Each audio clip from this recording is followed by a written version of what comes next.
Todas las enfermedades que se previenen con las vacunas del calendario nacional de vacunación, ustedes le tienen que ver. Hoy vamos a ver, creo que son 3 nomás. Una de las enfermedades es la tuberculosis, la conocemos todos. Es la segunda causa de mortalidad después del SIDA y es causado por el Mycobacterium tuberculosis. Se transmite a nivel aéreo por la inhalación del bacilo. El Mycobacterium tuberculosis es una micobacteria, una bacteria en forma de bacilo que puede salir por las microgotas, el flush, lo que uno saca cuando estornuda, cuando saliva. Entonces inhalamos este bacilo y nos contagiamos. Bien.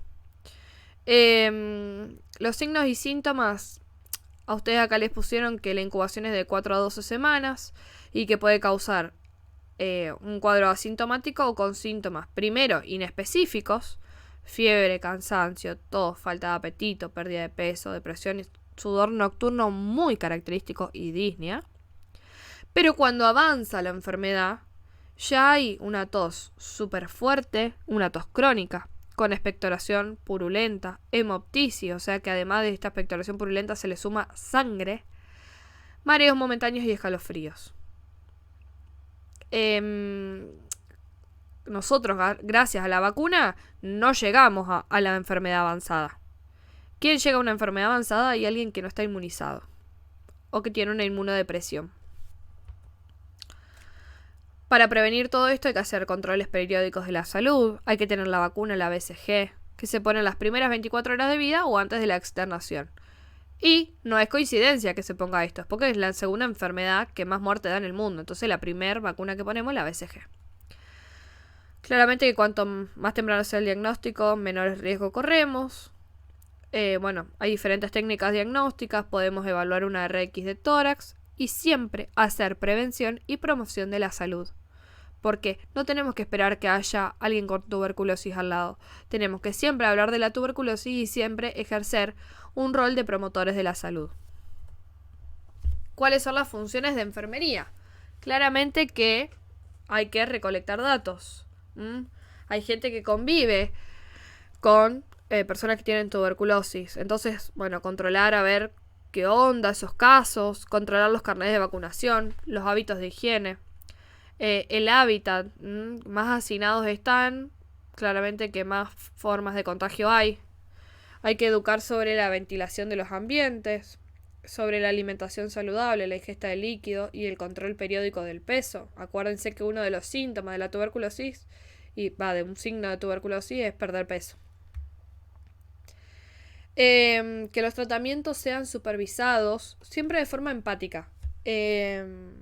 Porque claramente no es nada lindo tener tuberculosis y encima tener que tragarte un montón de medicamentos y que venga alguien y te hable mal. ¿Sí? Siempre de forma respetuosa, con paciencia, aunque muchas veces se nos vaya. Hay que tratar de ser empáticos. Siempre aconsejar o dar pautas de educación a las personas con las que convive. Educar a nivel sanitario, controlar signos vitales y el resto de los cuidados que sean necesarios para cada caso individual. ¿Se entendió tuberculosis?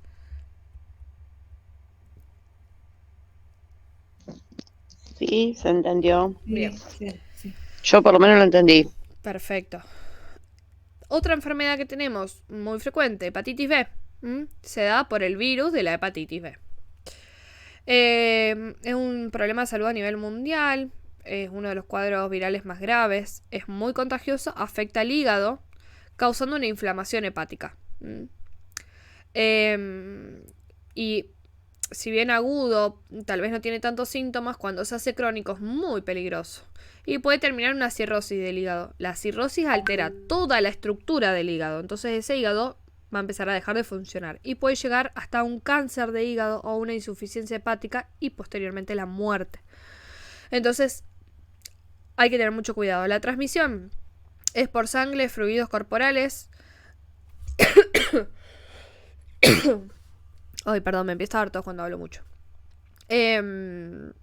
Como los exudados en las heridas, el semen, secreciones cervicales, salivas o de manera vertical. Es decir, que nos podemos contagiar de forma sexual, podemos contagiar de madre a hijo, o sea, durante el embarazo, o el parto, y a través de la sangre, ya sea por donar sangre, por contactar, por lastimaduras, por ejemplo con un objeto cortopunzante como les decía hoy, o por las personas que se drogan y comparten aguja. ¿Qué signos y síntomas da? Fatiga, náusea, fiebre baja, pérdida de apetito, dolor muscular, dolor abdominal, diarrea, cefaleas. Y avanzada la enfermedad ya empieza a dar erupciones cutáneas, coluria, o sea, se oscurece la orina, acolia, donde las heces son claritas, ictericia, color amarillento de piel y mucosas, principalmente la del ojo, y cirrosis hepática. Es decir, que siempre estas enfermedades al principio son muy similares. Tienen signos y síntomas inespecíficos. ¿Quién no tuvo náusea con fiebre y dolor abdominal?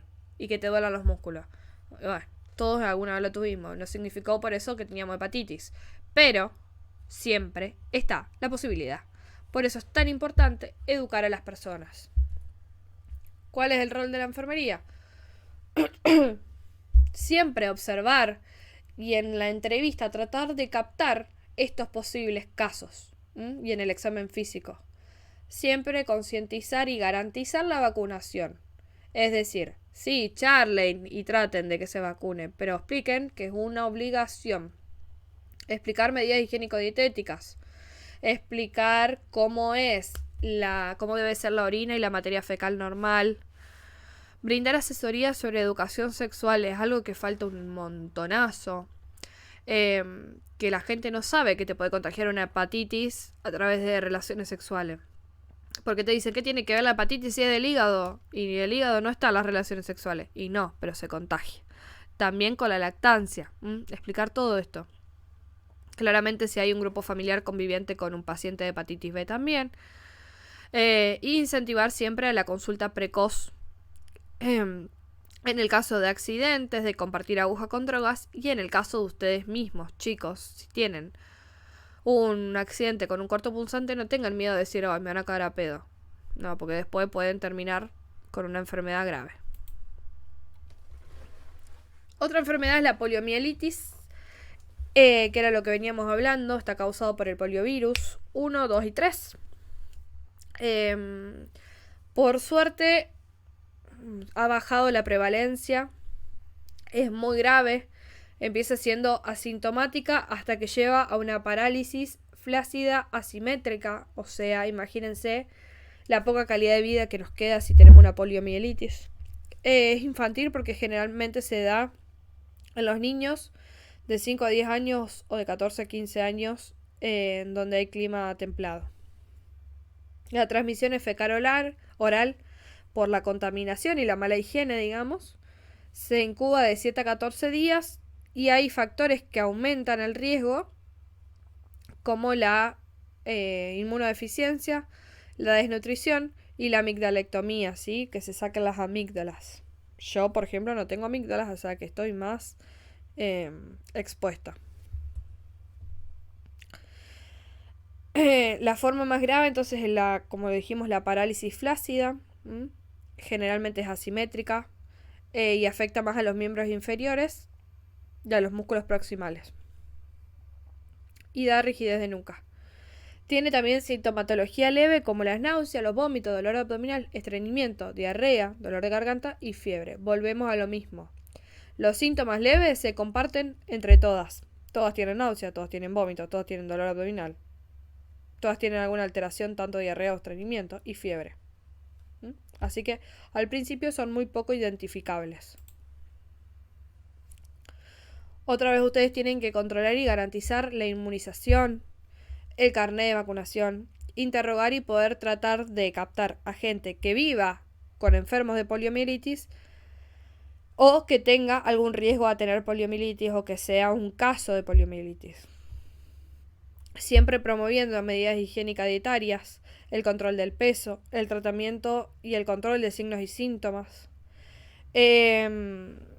Y claramente hacer un buen registro de los cuidados brindados al paciente con poliomielitis y a la familia acompañante y conviviente, a las personas con las que tiene relación.